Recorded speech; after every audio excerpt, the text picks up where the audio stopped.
Mass Appeal started out as a graffiti magazine. It's pretty amazing how far we've come. We have music, we have a label, we have a film and TV and content department making great products like this series, Wu-Tang Clan of Mics and Men. From the very beginning, we wanted to work with Adobe's Creative Cloud. We knew we need something as flexible as Adobe Premiere to actually do this properly.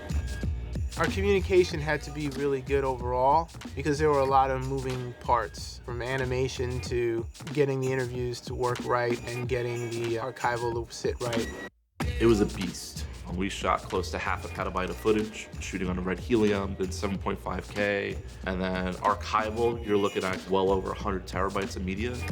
These guys were everywhere, man. It was during the 90s. There were so many random consumer formats out there. Like so much VHS footage, high 8 footage, 16 millimeter. We needed something that's gonna be able to handle a million different formats and just accept them.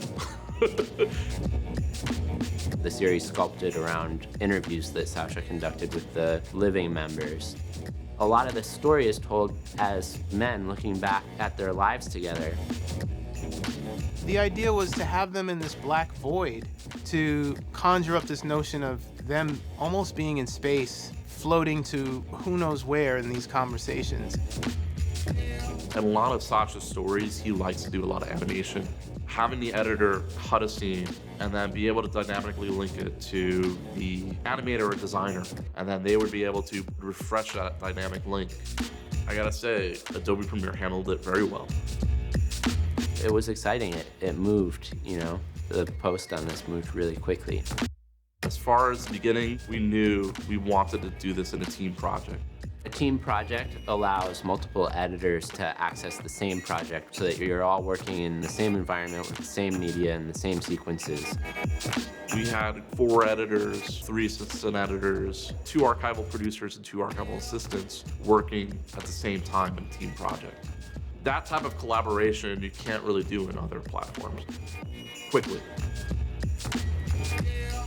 It is interesting, like, you know, you're ingesting all this media all day and you're watching and you're thinking, and then at night when you lie down and you have space from it, it starts to connect in different ways. And a lot of the work's done in your head, and Premiere makes it feel really fast, like you're part of this process that's always happening. Everyone wants to be able to have tools to make their films come to life. Adobe just makes it so much easier.